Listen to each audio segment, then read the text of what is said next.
This isn't even about auto research, so I would like to talk about auto research. But to start with, for those who don't know me, a few words about myself. I've joined OpenAI almost 8 years ago, believing that reinforcement learning is a necessary element on our path to AGI. And I think at this moment, everyone knows that this is the case. So I think in some way I succeeded at that mission. And I left my job at the beginning of this year to try to go on the next adventure, on the next version of that, focusing on test time training and how do we make the models learn effectively at test time. The company name is Core Automation. If you'd like to hear more, contact me afterwards. But today's events, I think, because I was doing reinforcement learning on LLMs for the last 8 years of my life, I very likely have been one of the first people who have done auto research. I think I have a few interesting things to share about that. And everything, a lot of the story starts from this plot, which I personally think it's a little bit of self-serving. I think it's one of the most important plots in machine learning of the last few years. It demonstrates two things. On the left side, we have the regular scaling plot that everyone working on scaling machine learning systems wants to see, which is the more compute you put into training your model, the better results you get. That's what scaling laws and Dario have shown with GPT-2 and GPT-3, and everyone wants to do, but no one was able to do that before with reinforcement learning.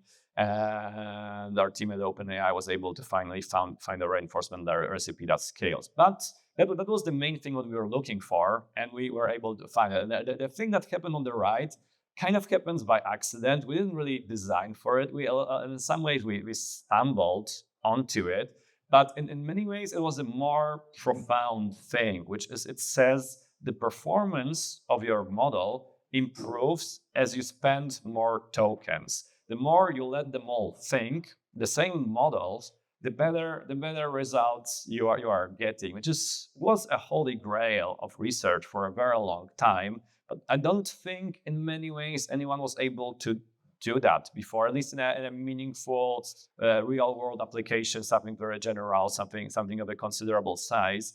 And that's like everyone who saw that plot and could think through the consequences of it could say, okay, it means a lot. Something important is happening. We can start scaling inference and getting better and better results. The reason that the token spend is going through the roof right now is also related to this plot, and I think that's where this whole story started. And Noam has a tendency to like remind people over and over again. Once you start seeing this plot, then talking about eval numbers doesn't really make sense anymore, because if you look at this plot and you're asking what is the performance of this model, or maybe this plot this dot here because that's the highest dot that we have. What about if you spend a little bit more test time compute? Where would that be? Will the model get to 100%? Will the model like plateau somewhere else? Will that be just noise of the eval? No one knows. But there's no single way to evaluate models right now. And it's even slightly hard to compare. Like there are the plot that makes much more sense is thinking at least of performance as a function of something. We are doing more and more evaluations in the forms of tokens or in the forms of cost of inference. Both of those comparisons make sense, but just putting the numbers of one model compared to the other model, not accounting for how much thinking this model did, it doesn't really tell you anything. And I'm a little bit sad that people still do releases of models where they just drop a number and say, oh, this number is bigger than that number, while they not tell you anything about how did you get to that number and how much does it cost to get to that number.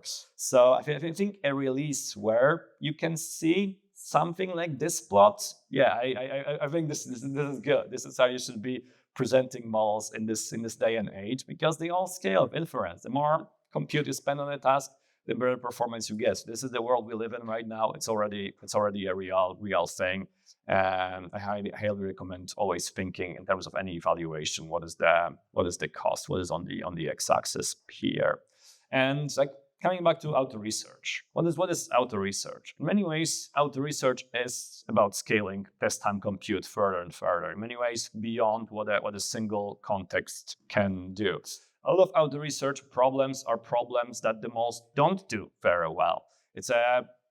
Auto research means in many ways we have a pretty hard task, and then we are asking the model, hey, do it, hey, solve it. And it doesn't do very well, but then we do it again, and we try to have it spend more and more thinking on it, spend more and more tokens until we eventually get to a performance that we like. That's in many ways, this is in essence what auto research is about, and the rest is how do we engineer it, how do we are able to spend a lot of tokens productively to do it. And that's kind of like an interesting plot. I try to make it to a point, but a lot of the tasks that like are about scaling inference are get from point A to point B, and then there's a limited amount of inference you can do to get from point A to point B. There is some state where you give codex a prompt, hey, implement this function for me, and we'll implement this function. What you can do afterwards is only iterate on, like, make more tests, verify yourself, double check, triple check, quadruple check. But auto research in many ways is about trying to make this process into a loop, wrap it up, have some goal that is very, very hard, but also verifiable enough so you can take a shot of a goal, verify a distance to some place that is very, very far and very, very hard. Try to reassess what is the next good step. Try to do that goal again and keep going. As long as it kind of like you can wrap it in a loop, then you can keep spending more and more test time compute because you always have where to go. You always have more and more things to do, and that's kind of like the construction of what auto research is and why it works and why it gives you improvement. There's a bit of this cheeky tweet from Peter Steinberger. Everyone loves that person, and like, you know, he is talking. Is this a time where there are even other ways of structuring test time compute beyond loops? Are there other ways? But arguably, graphs are slightly harder to like loop to make this perpetually able to spend more and more test time compute, but I very much appreciate that insight. So what loops do we have, and what do we observe with them? One of the earliest loops that everyone has observed is about writing GPU kernels. It's also one we think about a lot, and we iterate on a lot at Core Automation, my new company.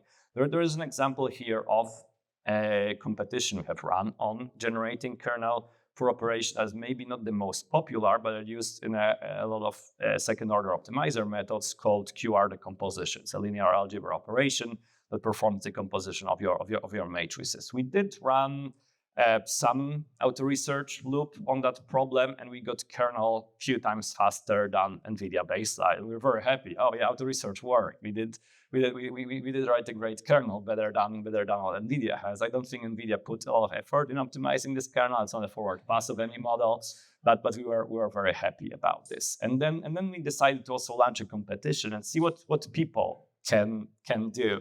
And, you know, the funny thing and the funny story is that no one writes kernels anymore themselves. Everyone uses models. We wanted to invite a winner of that competition to give a talk in our office about how he wrote this kernel, and the answer was, I didn't even read the problem or the code. But the interesting thing is that in terms of the output of that competition, the best kernel was more than 60 times faster than NVIDIA kernel. It was much faster also than our auto research loops. And it tells you a few stories. One thing, the quality of auto research matters. There are better and worse ways to do it. And the other part of this story is, I think we still are in the world where the human model hybrid is vastly superior to the model itself. Some of those people give just very, very high level guidance to the model. A lot of it is about understanding memory hierarchy of the hardware very well and how to use it. Some of those solutions are really brilliant, But it's not that those people didn't add something, because just running auto research doesn't get you to the best kernel in the world. And the other part of the story here is that we tested all those kernels in our in-house training framework, because we use QR kernel in training our models. And the story is most of the kernels didn't work. Most of them were numerically stable and failed. But the interesting thing is that the second submission here actually did work. And it did offer 60 times speed up over NVIDIA baseline and was numerically stable in a way to train the model. So you can get to a really, really good kernel. You still, in today's world, need to know what you are doing.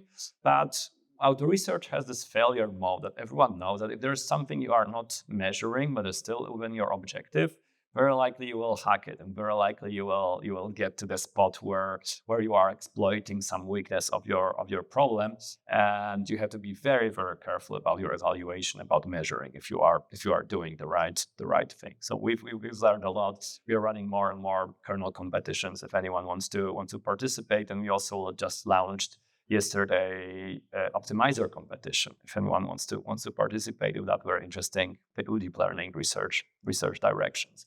But there's another research loop, which is kind of the auto research itself. Like, treat the task of training model, treat the loss as an objective, and then you can keep running that as almost never-ending story of improvements. But everyone who has run this has seen almost the same plot. This is a plot that probably many people in the world have seen, which is you start your auto research loop, you see a lot of early improvements, you are doing great, you are very happy, and then over time you see less and less and smaller improvements. In some way, there are some type of ceilings. It's not we can just press a button today and get to AGI. Unfortunately, there's some exploration space that the model can do. But there are all of things that just are slightly beyond the capability, the horizon, the execution skills of the models that we just don't get. And in some way, auto research today is a search method to explore some neighborhood of your solution space within the optimization objective you are looking for. But it's not a solution to the problem. It helps you get somewhere, but it doesn't help you get all the way. Just like in the example of the auto research kernels, similarly of auto research models. But what does it really mean? There is this very, very wrong preconception that in machine learning you either do algorithms or you scale. And people say, "Oh, scaling is dumb. Like anyone can do it. You just build a big computer and run things on a big computer and it works." But the actual argument is, in the world of scaling, algorithms matter much more than not. If you are deciding to spend $100 million, $1 billion on your training run, you better have a really, really good algorithms to do that. And if your leverage of compute is huge, and in a topic of auto research, this is about inference compute, but also those are also real dollar spends. If we want to have an auto research run that we want to spend $1 million, $10 million, $100 million, why not? It will happen surely at some moment. If it didn't happen yet, then you better have a really, really good algorithm to spend those dollars. Because if you are spending like $1,000 on an auto research problem, which probably a lot of people did here, then you get some boost. But if you want to spend $10 million on an auto research problem, then you want to make sure you are using it in the best way, and the difference in performance between a bad algorithm and a good algorithm at scale is much larger than at a smaller scale. So we have to think, whenever we are scaling, whenever we are doing auto research, what are the best auto research algorithms? How to utilize auto research compute in a best way? How to make it efficient? And there's one very, very interesting paper. Like there has been many already papers talking about auto research algorithms. AlphaEvolve is a particularly good one because it talks openly about a lot of design elements and a lot of what are parts of making good auto research. A lot of it is about building some kind of memory, databases. How do you evaluate? Ideally, how do you prevent hacking in many ways? It talks about more than one model because different models can have different ideas, and how to do variety injected into the model in many ways. I recommend for people who think about auto research to try to analyze it. That's good. There are a lot of very interesting research both has happened into that paper, and it's still possible to try to think how to make auto research loops very well. And in many ways, it is about injecting human opinions and human directions into the loop of auto research, because just like the kernel example has shown, like even small amounts of human guidance, they can make a huge difference in how the auto research work can go and what it can do, which is like also very validating. We are still needed, and there's still work to do for humans. So that's why probably we are here, and that's why we're talking about it. So in terms of where I think the really important directions for the future of auto research go for, probably everyone who's done auto research at scale knows that number one problem today is the diversity of exploration. And what ideas are we even trying? The auto research loop is bounded by the ideas that Mol is proposing. That's the whole point. It's a very different research loop where we propose ideas and Mols just execute on them. But auto research happens from the model coming up with what could we improve? And Mols are not very good at it in most of the cases. This is absolutely the bottleneck, and improving that like is the biggest way to improve your auto research loop. Like in the same way, and everyone knows, every time a new model comes in, if the model is better in research, like auto research just works better. Everything improves with the next model release, and it's like Christmas. The leverage of like better models, and specifically like better models in research. There are interesting questions of how do we optimize models for doing research. That's a whole separate topic and whole separate talk.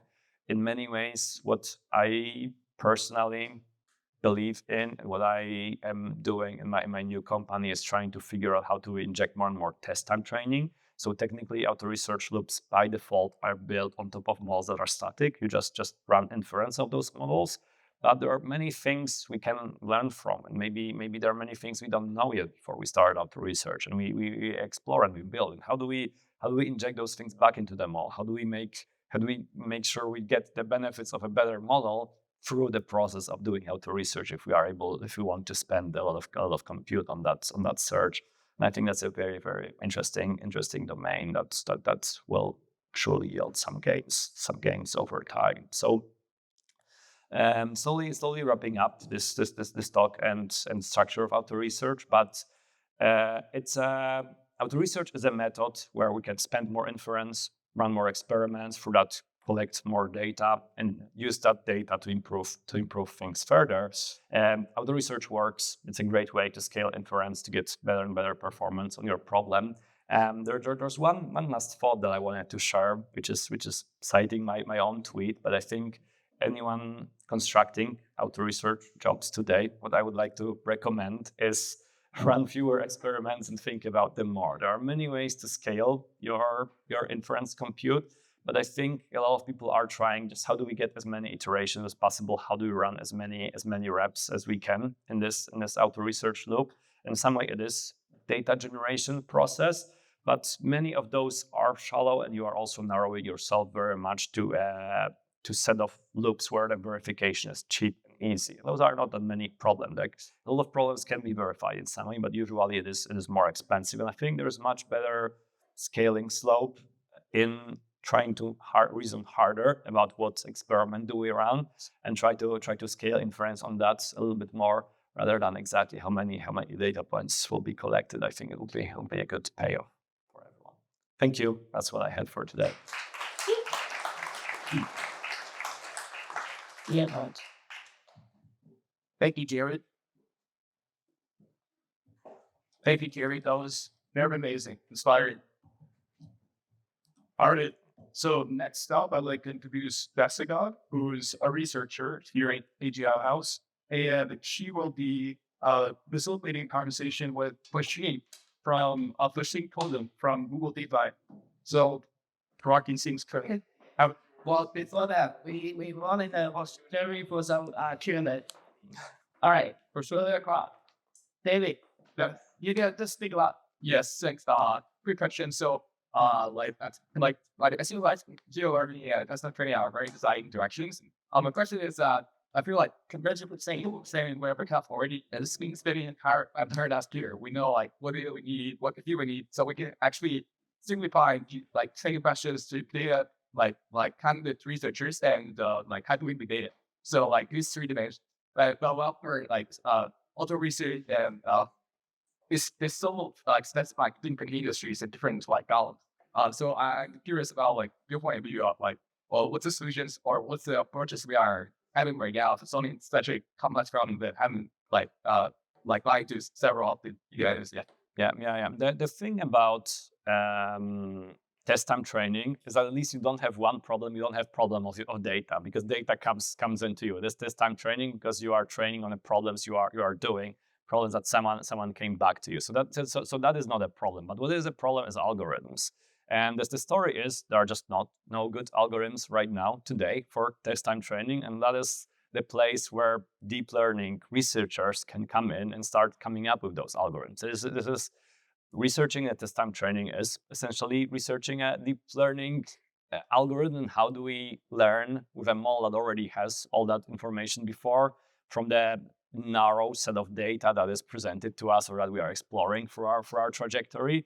And that's the research to be done. It is a bit of open-ended. It is interesting, but the hard and open-ended problems are what eventually generates value. Right. Cool. Next question. You mentioned injecting human data you're training. Can you say a bit more about that, maybe with examples? It's kind of obvious, for example, it can be like Midjourney could do images, kind of obvious. And what you were doing now many years ago with RLHF can also be, but in auto research, like where do you even find like a smart one who would tell you which kernel is better, using that just they done during the code? Yeah, exactly. And it's a bit of a learning the workflow, but people have been writing kernels for years now, and many of them have a very good understanding of the hardware from that process. Now they don't implement that code anymore, at least not that many, but they can. It's very easy for them to guide the model and tell, hey, think about this. If I would be starting this problem, these are the three things I would have to think, and I would try to make sure that they are good. And suddenly those few lines of insight can very much drastically change the performance of your model, because the model, it can work quickly, it can work tirelessly, can check a lot of things, but it doesn't unfortunately have all those insights that people have in their heads of how to write a good kernels. Hi there, I have a question. So you showed the test compute the scaling plus the linear part. At some point they will plateau. And to let it not plateau, to show you have the loops. But fundamentally, the loops require the right question with taste to like design what evaluation as you showed in the GPU kernel example.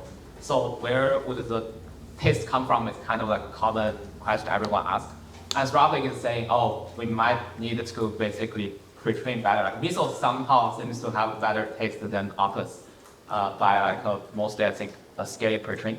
Do you see another path of actually injecting more taste so that your like test time compute scaling slope becomes fast? Yeah. Like taste definitely has to come from somewhere. Like some idea of also like test time training is, can we like whatever we get from pre-training, it is like in some way it comes from a lot of data, and it's not a very data efficient process, but we can distill those insights into really like something that is useful for the model, and the model can leverage in a lot of other things. How do we get something like that at test time? Can we improve the model's taste meaningfully? It's an interesting like, algorithmic question again of how do we do that?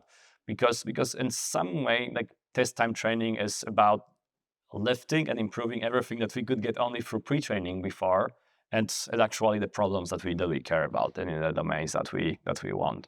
But like it's, in many ways it is like right now the main technique is pre-training, and that probably also means some of that taste data has to be there. Whatever that taste data is a very good question, but there has been a lot of people that have been writing a lot of texts, and better pre-trains are able to model that data surface and so with more and more fidelity.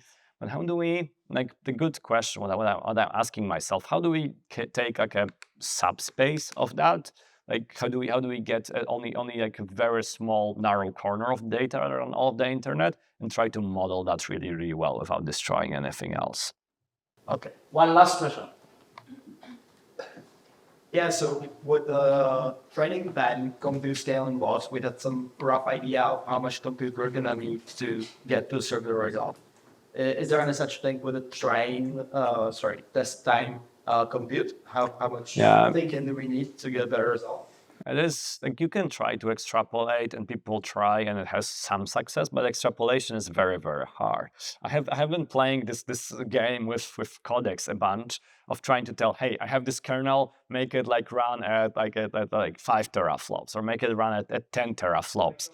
Exactly, like obviously, and there are moments like sometimes setting this goal for the model is a bit of a skill. You need to kind of know what you can expect from a given kernel, because like if you set the goal right, then the model goes to it, and then it doesn't try to get anywhere else. Sometimes where do you set the goal also forms of where does model what does model even try to get to, and fundamentally there are some limitations. You can try to like tell the model, hey, make a kernel that can run faster than speed of light, and like you'll not get it, no matter how much compute you do. So there are problem specifications. So sometimes like after you start like studying, doing many runs and collecting data points, you can try to like draw a line, and usually you see some pattern. But at the same time, those patterns always break whenever something like changes in the environment, and whenever things are getting harder and harder. So like